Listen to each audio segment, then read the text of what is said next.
আহ আহ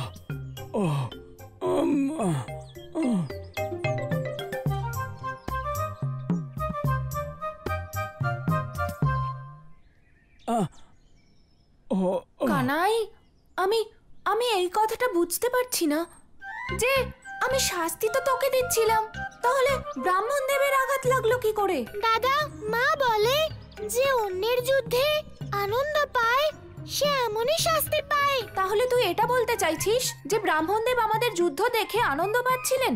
না দাদা, এটা আমি বলছি না, বরং ব্রাহ্মণ দেবের পরিস্থিতি দেখে এমন মনে হচ্ছে। কানাই, আমার তোর উপর এই জন্যই ভীষণ রাগ হয়। তুই বলিস একরকম, তার অর্থ হয় আরেক রকম, আর আসল ঘটনা তো সম্পূর্ণই আলাদা হয়। তাহলে কি এই ব্যাপারেও তুমি আমার সঙ্গে যুদ্ধ করবে? না না, আর কোনো যুদ্ধ হবে না। তোমরা কথা কম বলো, আমার শরীরে ঔষধ লাগাও। ব্রাহ্মণদেব, ক্ষমা করবেন, আমরা তো আপনার সারা শরীরে ঔষধ লাগিয়ে দিয়েছি, তাও আমার ব্যথা কমছে না কেন? ব্রাহ্মণদেব, মনে হচ্ছে আপনার আঘাত শুধু শরীরে নয়, মনেও লেগেছে। কিন্তু আমরা তো জানি না যে মনে কিভাবে ঔষধ লাগায়। কানাই, তোমার সমস্ত চাতুর্য আমি বুঝতে পারছি, কিন্তু যত কষ্ট তোমরা আমাকে দিয়েছো তার থেকে অনেক গুণ বেশি কষ্ট আমি দেব তোমাদের। ব্রাহ্মণদেব, আপনি আমাদের কোনো নতুন আদেশ দেওয়ার ব্যাপারে ভাবছেন, তাই না? না না না, হ্যাঁ কানাই, আমি ভাবছিলাম যে যখন উজ্জয়িনী এসেই পড়েছি তখন মহাকালের দর্শন করেই যাই, কিন্তু আমার শরীরে এতই যন্ত্রণা যে বুঝতে পারছি না যে পঞ্চকোশী যাত্রা কিভাবে করতে পারবো। শুধু এইটুকু বিষয় চিন্তা করবেন না ব্রাহ্মণ দেব, আমরা করাবো আপনাকে পঞ্চকোশীর যাত্রা। হ্যাঁ দাদা, ব্রাহ্মণ দেবের পঞ্চকোশী যাত্রার প্রস্তুতি তাড়াতাড়ি করো। ঠিক আছে কানাই।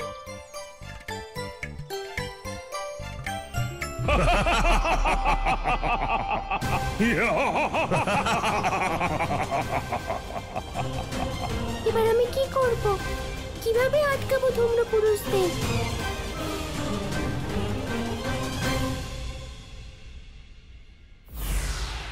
নারায়ণ নারায়ণ, প্রণাম দেবী।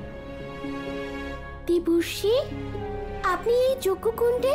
দেবী, যেভাবে আপনি এই সংসারে ধর্মের রক্ষা করছেন, ঠিক সেইভাবে আমিও ধর্মেরই সেবক, আর একজন ধর্মের সেবক হওয়ার দরুন আমি আপনাকে একটি পরামর্শ দিতে এসেছি দেবী। বলুন দেবর্ষি, এই ধূম্র পুরুষদের আটকাতে আপনি কিভাবে আমাকে সাহায্য করতে পারেন? দেবী, ধূম্রদেবকে শুধুমাত্র আপনি ধূম্রদেবী রূপেই ধারণ করতে পারেন, অন্যথা অন্য কোনো উপায়ে ধূম্রদেবকে থামানো অসম্ভব। কিন্তু দেবর্ষি, আমি ধূম্রদেবীর রূপ কিভাবে ধারণ করব? নারায়ণ নারায়ণ, অহম ব্রহ্মাস্মি। দেবী, এই সংসারে প্রত্যেকটি মানুষ ভ্রমের সমান। দেবী, আপনার মধ্যে এত শক্তি, যদি আপনি চান তাহলে এই সংসারে যে কোনো রূপকে আপনি ধারণ করতে পারেন। নারায়ণ নারায়ণ। দেবর্ষি কি সত্যি বলছিলেন? আমাকে এটা পরীক্ষা করে দেখতে হবে।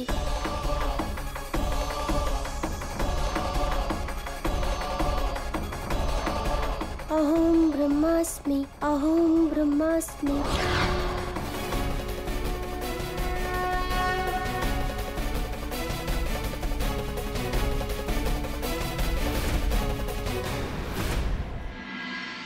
দাঁড়াও বালক, অশ্বের কোনো প্রয়োজন নেই। আমার ইচ্ছে হলো যে রথ তোমরা দুজন টানবে।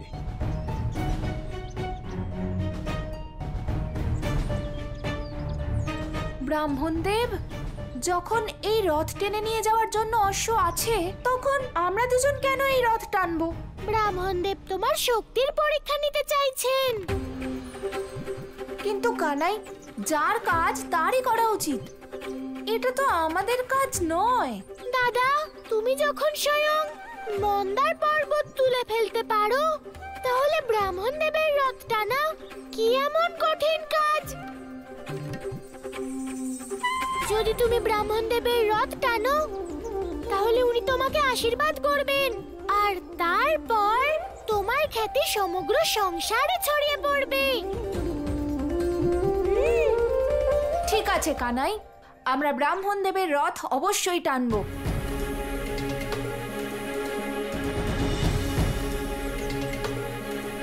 ব্রাহ্মণ দেব, আমি জানি যে আপনি কি করার চেষ্টা করছেন, কিন্তু আমি না দাদার ধৈর্য ভাঙতে দেব, না আমার ধৈর্য। আর রইল পঞ্চকোশী যাত্রার, আপনি পঞ্চকোশী যাত্রাও করবেন আর মহাকালের দর্শনও। ধূম্রদেব, যেভাবে তোমার শক্তির বিনাশ হয়েছে, সেভাবে তোমারও বিনাশ হবে। ধূম্রদেবী, আমি হলাম ধূম্রদেব, আর লোকেদের যজ্ঞ এবং আহুতি থেকে আমি শক্তি লাভ করি। আর যতক্ষণ এই সংসারে ধর্ম থাকবে, ততক্ষণ ধূম্রদেবও থাকবে। ধর্ম তো এই সংসারে সর্বদা থাকবে ধূম্রদেব, কিন্তু তোমার ভেতরে থাকা সব অধর্মের এবার আমি বিনাশ করব।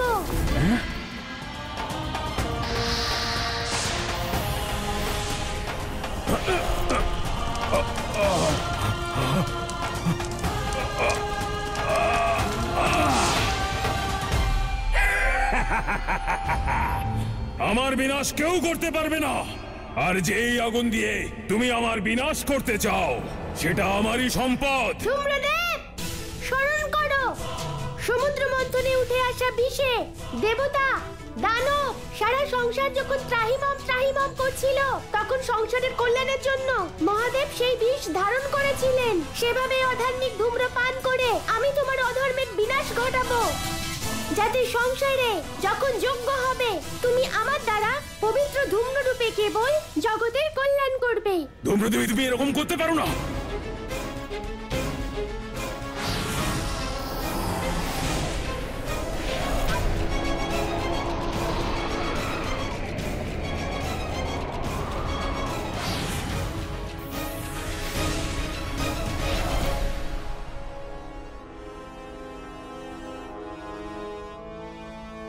ধূম্রদেবীর অধর্ম সমাপ্ত হয়ে গেছে, এখন তার অশুভ প্রভাবও সংসার থেকে দূর হয়ে যাবে।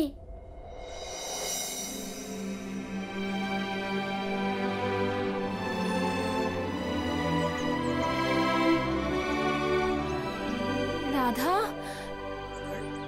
রাধা কোথায় চলে গেল? রাধা,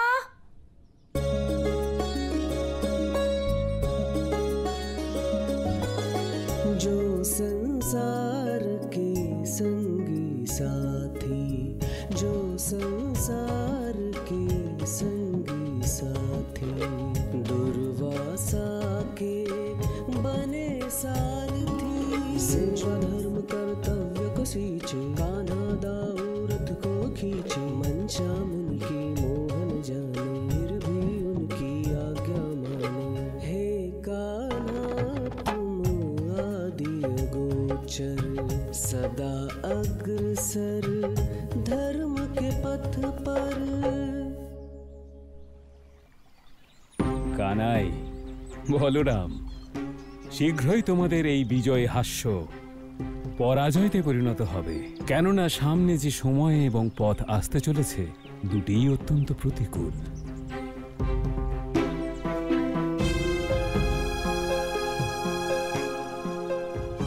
কানাই, আমিও দেখতে চাই যে তুমি কতক্ষণ রাগ না করে থাকতে পারো। যদি নিজের জন্য নাও হয়, তাহলে নিজের প্রিয় দাদার অবস্থা দেখে অবশ্যই তোমার ধৈর্যচ্যুতি ঘটবে। হে মহারাজ দক্ষ, আমি জানি যে আপনি আপনার কন্যার সকল অধিকার হরণ করেছিলেন। আপনার কারণে দেবী সতীকে আত্মাহুতি দিতে হয়েছিল, আর আপনার কন্যাই অভিশাপ দিয়েছিলেন যে আপনার মুক্তি কখনোই হবে না। কিন্তু আজ আমি আপনার কন্যা রূপে আপনার সমস্ত ভুল ক্ষমা করছি আর সংসারে সকল কন্যাদের সাক্ষী রেখে আপনার তর্পণ করছি।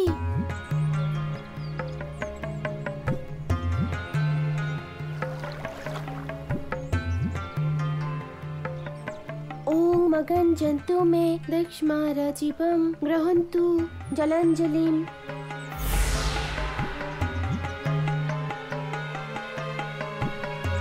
হে রাধা, আজ এই কথা আমি বুঝতে পেরেছি যে কন্যার অধিকার ছিনিয়ে নিয়ে আমি কত বড় ভুল করেছিলাম। কারণ আজ একজন কন্যার কারণেই আমার মুক্তি হচ্ছে, আমার মোক্ষ প্রাপ্তি হচ্ছে।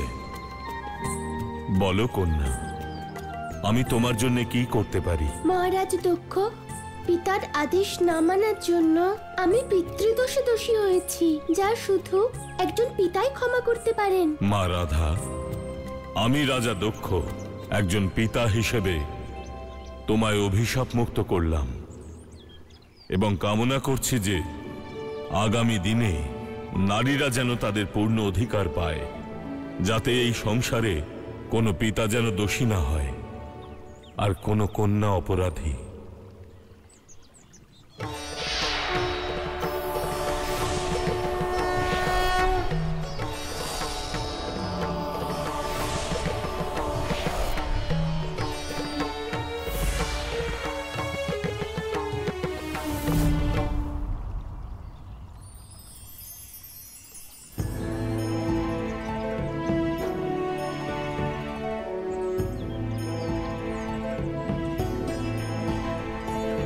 মহারাজ দক্ষের আশীর্বাদে আমার পিতৃদোষ খণ্ডন হয়েছে।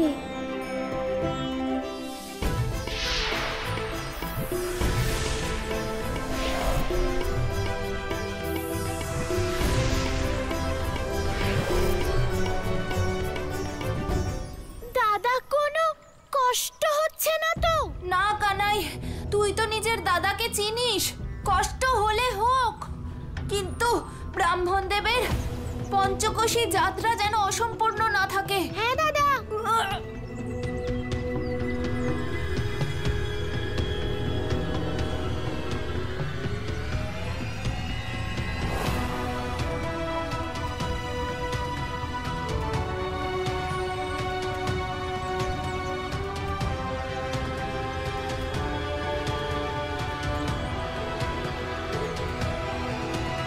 ব্রাহ্মণদেব, আপনার পঞ্চকোশী যাত্রা সম্পূর্ণ হলো।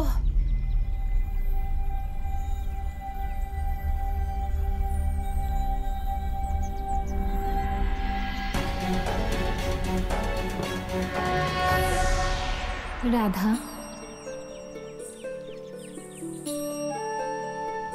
প্রণাম দেবী। আমি তোমার রাধারূপের কাছে কৃতজ্ঞ। তোমার জন্য আমি কেবল আমার পূর্বজন্মের অভিশাপ থেকেই মুক্তি পাইনি, বরং আমার পিতা রত্নাকর তৃপ্তি লাভ করেছে। হে দেবী, আমি যা কিছু করেছি তা আপনার ইচ্ছা আর পরোক্ষ নির্দেশ মেনেই করেছি। আর আমি আনন্দিত যে আমি সংসারের কল্যাণ সাধন করতে পেরেছি। আমাকে আশীর্বাদ করুন দেবী, যাতে আমি নারীদের ও সংসারের কল্যাণের জন্য সর্বদা এমন কাজ করতে পারি।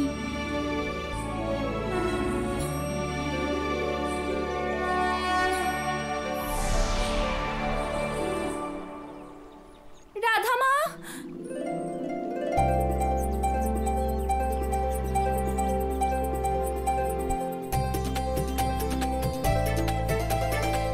মা, তুমি ঠিক আছো তো?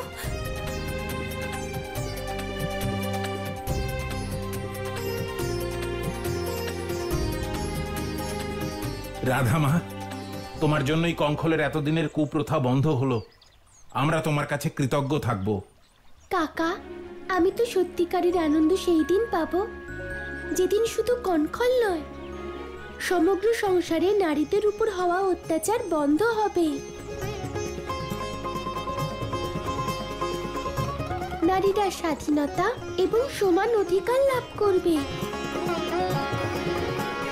আমার ছোট্ট রাধামা এত কিছু ভাবে। আমি বুঝতেই পারিনি, আর না এটা বুঝতে পেরেছি যে তোমার এই একটা অভিশাপের কারণে সংসারের এত বড় সমস্যার সমাধান হবে। মা, কানাই বলে যে প্রত্যেক কাজের পিছনে অবশ্যই কোনো না কোনো কারণ থাকে, আর আমি আনন্দিত যে আমার শ্যামবর্ণের পিছনে এত বড় রহস্য ছিল।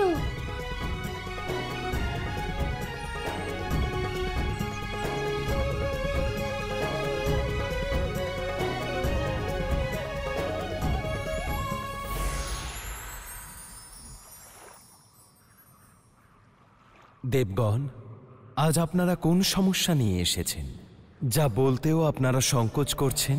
প্রভু, আপনি তো অন্তর্যামী, সংসারে ঘটিত প্রত্যেক ঘটনার নিয়ন্ত্রক আপনি। সেই জন্যই আপনি তো জানেন যে দেবী রাধার মাতা কীর্তি দেবীর আয়ু পূর্ণ হয়ে গেছে। আপনি সত্য কথা বলেছেন।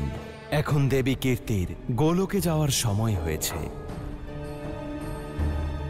এখন দেবী কীর্তি ও রাধা একে অপরকে ছেড়ে যাবে, কারণ দেবী কীর্তির অন্তিম সময় নিকটে এসেছে। না প্রভু, এরকম কখনোই হতে পারে না। মাতা কীর্তিকে রাধার থেকে কেউ কেড়ে নিতে পারবে না, কারণ আমি এরকম হতে দেব না। দেবী, আমি আপনার কষ্ট বুঝতে পারছি, কিন্তু এটাই নিয়তি, এ যে পূর্ব নির্ধারিত, আর এটা দেবী কীর্তির ইচ্ছা অনুযায়ী হচ্ছে। ক্ষমা করবেন প্রভু, কিন্তু সংসারে কোনো প্রাণী নিজের মৃত্যু কামনা করতে পারে না। দেবী, এটা সেই সময়ের কথা যখন দেবী কীর্তি কলাবতী রূপে তাঁর বোনেদের সঙ্গে গোলোকে বাস করতেন। হরি শরণম, হরি শরণম, হরি শরণম, হরি শরণম।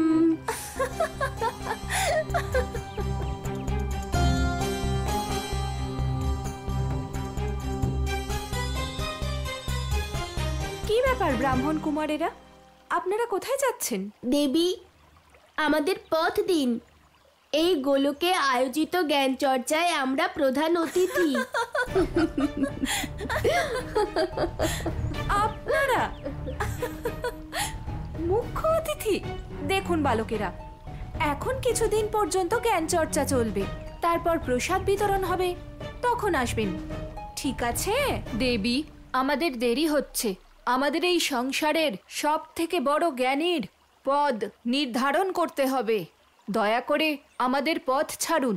বোনেরা, শুনলে তোমরা, যে ঋষিকুমারীরা ঠিকমতো বস্ত্র পরিধান করতে পারে না, আজ তারা সংসারের সব থেকে বড় জ্ঞানীর পদ নির্ধারণ করতে যাচ্ছেন। দেবীরা, অজ্ঞানতারও একটা সীমা থাকে। আপনারা ভক্তি আর জ্ঞানের লোক এই গোলকে থাকার যোগ্য নন। সেই জন্য আমরা সনত কুমারেরা আপনাদের সবাইকে অভিশাপ দিচ্ছি যে আপনারা সবাই পৃথিবী লোকে মানুষ হয়ে জন্মগ্রহণ করবেন।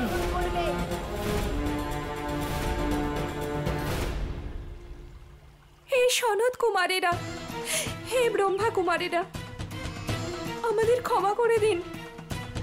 নিজেদের অজ্ঞানতার কারণে আমরা আপনাদের চিনতে পারিনি, আমাদের ক্ষমা করে দিন।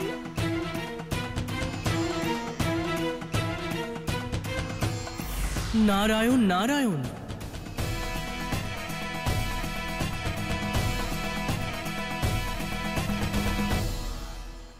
হে সনত কুমার, কলাবতী আর তার এই বোনেরা আমার প্রভু বিষ্ণুর পরম ভক্ত।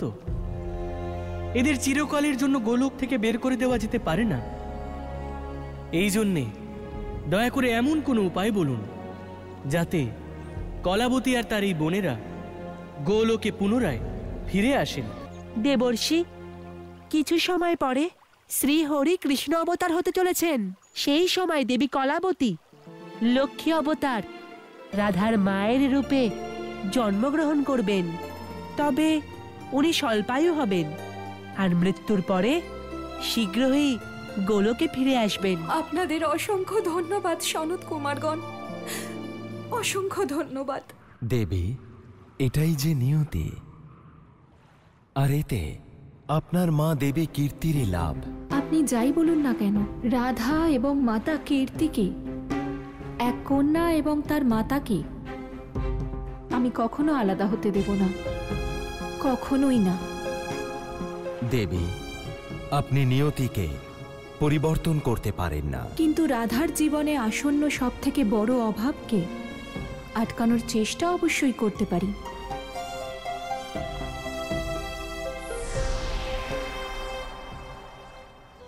দাদা দাদা চোখ খোলো, দাদা দাদা।